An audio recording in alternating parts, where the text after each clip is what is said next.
Week 3 concludes tonight between the Detroit Lions and the Baltimore Ravens after a week filled of block kicks, disappointing performances from our star players, and running backs continuing to find ways to disappoint to start the 2025 fantasy football season.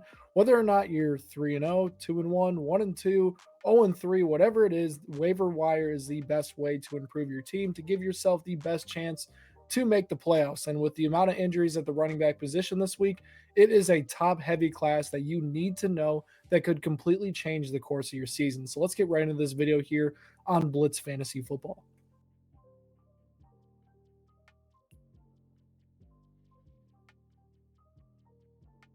What's going on, everybody? My name is Blitz Link, and today we are talking about the Week 4 waiver wire targets that we need to be going out there and attacking on the waiver wire. Now, like I mentioned in the intro to this video, it was a very fascinating week between all the blocked kicks we had in the early 12 o'clock slate to all the injuries we had in the 325 slate that completely changes the landscape of the fantasy football world going forward. And obviously, with injuries, some of these guys could be available, some of these guys are not available, some of them have been stashed for quite some time. But without further ado, let's get right into this list and talk about the number one ad that everybody is going to be going after, and it is Trey Benson. If Trey Benson's available in your league, he's only rostered in 50% of leagues.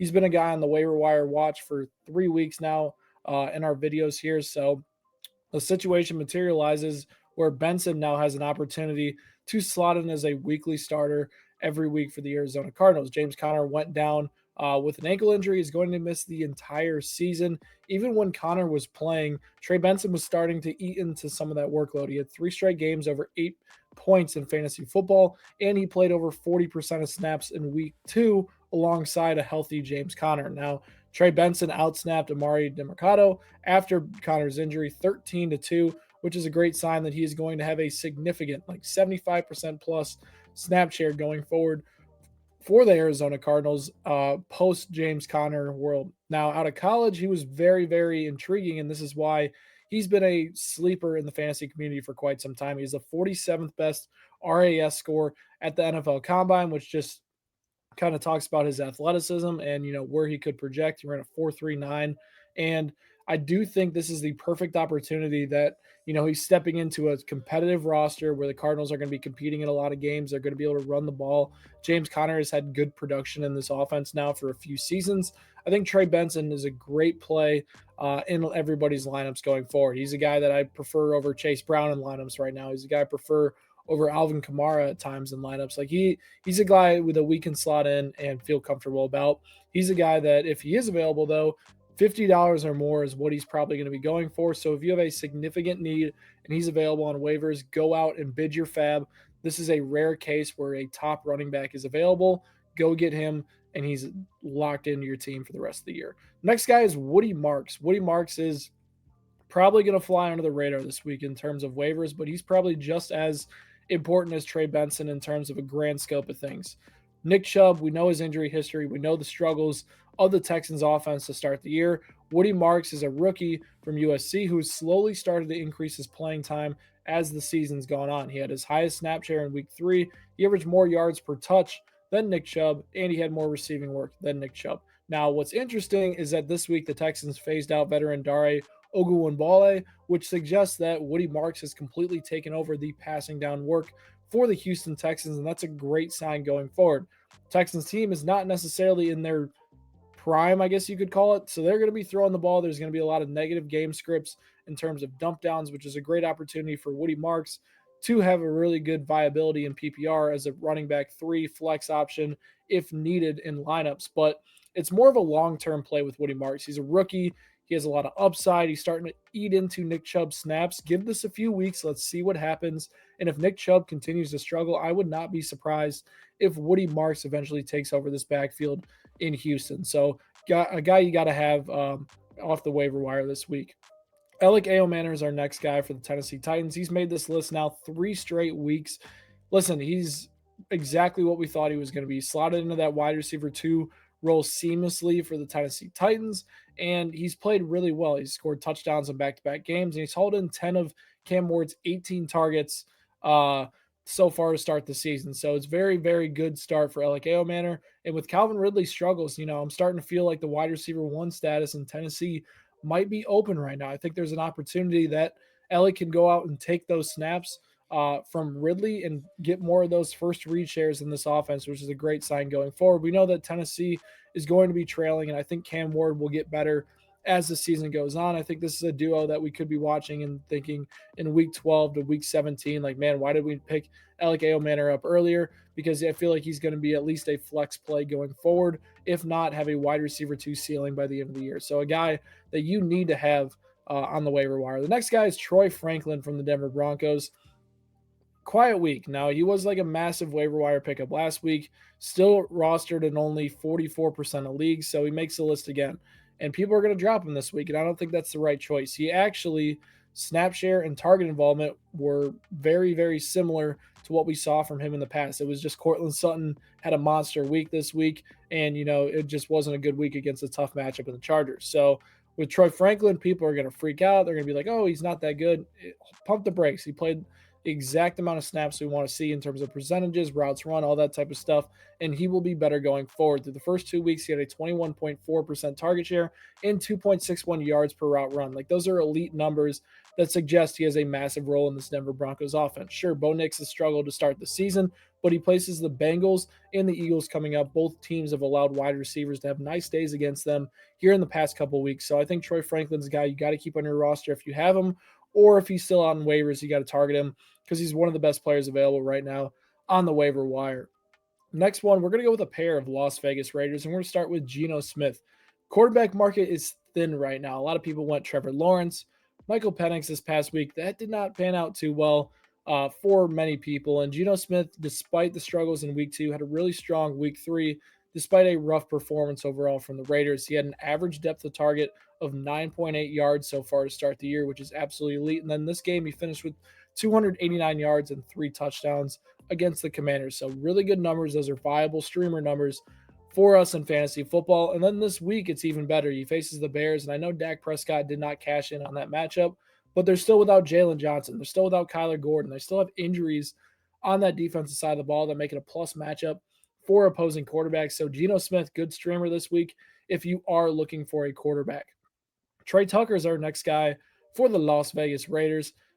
Absolutely insane week. 8 catches, 145 yards, 3 touchdowns. He's been a guy that, has trended in training camp, earning that wide receiver 2 role in terms of snaps played, routes run. Obviously, Deontay Thornton was the hype sleeper in Las Vegas. And sure, he's played well to start the season, but it seems like Trey Tucker and Geno Smith have really strong chemistry to open up the season. And he's seeing a 20% target share on his routes run, which is a really good sign. Now, he is more of a boomer bust type candidate, and he has a good matchup against the Bears in week 4. So he's more of a guy that I don't really trust long term, but if you really are desperate to go get a flex play, I think Trey Tucker heading into week 4 could be that guy for you. I don't think he's a long term option, especially with Brock Bowers and Jacoby Myers ahead of him in the pecking order already. Wide receiver 3 in an offense that's not going to be above 500 doesn't sound enticing. So this week, yes, good play. Long term, not necessarily buying into the hype that much. Next guy I'm buying into long term, though, is Ollie Gordon for the Miami Dolphins. He's been up and down the fantasy community, and listen, it was exactly what we wanted to see in week 3 from Ollie Gordon. He finally overtook as the primary power back, short yardage back, and goal line option for this team against the Buffalo Bills and looked really sharp doing it. The combination of having him and Devon Achane in the running game gives them a solid 1-2 punch that they haven't had since Raheem Mostert had his breakout season a few seasons ago. So I think with Ollie Gordon, the snaps will continue to up. It's just a matter of, are the Miami Dolphins going to be able to run the ball enough with their defense being at the level it is? So that part's a little sketchy, but I think he's a guy we have to roster and think about. If Devon Achane goes down with injury, we know how much the running backs are utilized in Miami. Ollie Gordon honestly slots into a massive role right away in this offense, and he is a RB2. We talk about Trey Benson having elite value. Imagine Ollie Gordon slots in if for an injured Devon Achane. He's going to be projected 16 to 18 points with the amount of volume that Miami Dolphins running backs get this year. So he's a guy you got to have on your roster, especially if you're a Devon Achane owner. Next guy that I think is going to fly under the radar in waivers is Tyquan Thornton. This is more of a upside pick, and it's not really like a long-term one too. He's got probably 3 weeks left of being viable in fantasy football, and I think if you can cash in on that 3-week period, you find yourself, a potential guy that slots in during bye weeks or can fill in for injuries before guys return. This past week against the New York Giants, he called in 5 of 9 targets for 71 yards and a touchdown, and Tyquan Thornton has been the best deep threat and consistent producer on third downs for this Chiefs offense when they've had to get going. Thornton, as you know, he came from New England, not much production there, and in Kansas City, he was slotted to be their wide receiver 5, wide receiver 6, but he is getting open down the field, and they're trying to get shots down the field. He's had 11 targets over 20 yards to start the season, so it's very encouraging that he is going to find that role. And I wouldn't be surprised if he is playing over Marquise Brown in certain situations, because Brown is supposed to be that over the top deep threat like he was when he was younger, but that's just not the case anymore. And Tyquan Thornton is much better at that role. So I think Thornton's a guy we need to watch out for, but his ceiling does get limited with Xavier Worthy and Rashee Rice returning in week 7. Next player is Harold Fannin Jr., a guy that we've talked about here for 2 straight weeks, and this is our 3rd week talking about him. Quiet week for him, but he's still seen 18 targets through 3 weeks. He finally ate into that 11 personnel snaps that David Njoku led over the course of the season so far, and he's a guy that we just have to stash. Like, it was a tough matchup against the Packers. We knew that. We were fading the Browns tight ends, but over the course of the season, the Browns are going to have matchups where they're going to have negative game scripts, have to throw the ball a ton. Harold Fannin Jr. is going to have some nice weeks. He's probably going to be a borderline tight end 1. If David Njoku gets traded, he could be as high as a tight end 6 throughout the season. So you stash him on your bench. If you have tight end injuries, he's not a bad guy to fill in. But Harold Fannin Jr. is a guy that we need to be rostering over the course of the season. Our final must-add waiver wire priority is the San Francisco 49ers defense, my favorite streaming matchup heading into the week. Sure, they lost Nick Bosa. That's a big loss, don't get me wrong, but they have been amazing to start the season. They first 3 opponents under 200 passing yards, and then you get Trevor Lawrence, who's completely struggled to start the season. Only 56% of his passes have been completed, averaging 5.9 yards per attempt, and has 4 interceptions this year. The Jaguars' offense is not in sync right now, and the 49ers' defense is absolutely my favorite waiver wire target in terms of defenses to stream this week. Let's get into the honorable mention crew here. I think Sam Darnold's a name you watch out for, along with Matthew Stafford. Both guys can fill in instead of players like Trevor Lawrence, Michael Penix, who continue to struggle this season. As far as the running backs go, I have Tyler Algier, Tajay Spears, Blake Corum, Kyle Monangai, Chris Rodriguez, and Jeremy McNichols. The Washington split seems like it's a 3-man committee. If you want to roster them, go ahead. I don't think they have much of an upside. I think Kyle Monangai is a one to watch out for. Tyler Algier, you got to have him if you're a Bijan Robinson owner. Same with Blake Corum. And then Tajay Spears returns from IR shortly. As far as the wide receivers go, Darnell Mooney's only rostered in 45% of leagues. Should be dropped a little bit more this week. He had 11 targets. Don't sell on him just yet. Mooney should be better as the season goes on. Christian Kirk saw 8 targets in his debut. Not a bad one there. Calvin Austin, Luther Burden, Jalen Coker, some other upside options mixed in there. Tight ends, Brenton Strange had a nice game. 6 catches, 60 yards.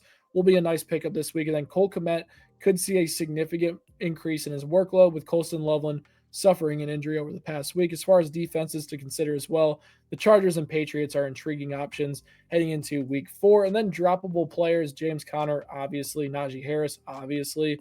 Dylan Sampson only saw 4 snaps this week. He's not rosterable anymore, especially with Quinshon Judkins fully involved. Jake Browning, Trevor Lawrence, 2 names that significantly have let us down to start the season. Josh Downs does not have that role, and he's officially droppable. Evan Ingram as well is droppable. As guys that I'm holding on to, Stephon Diggs, RJ Harvey, Romeo Doubs, Keon Coleman, and Kyle Pitts. All in all, though, guys, drop any sort of waiver wire questions you have down in the comments section below. Make sure you hit that subscribe button for more Blitz fantasy football content, and I will catch you guys next time.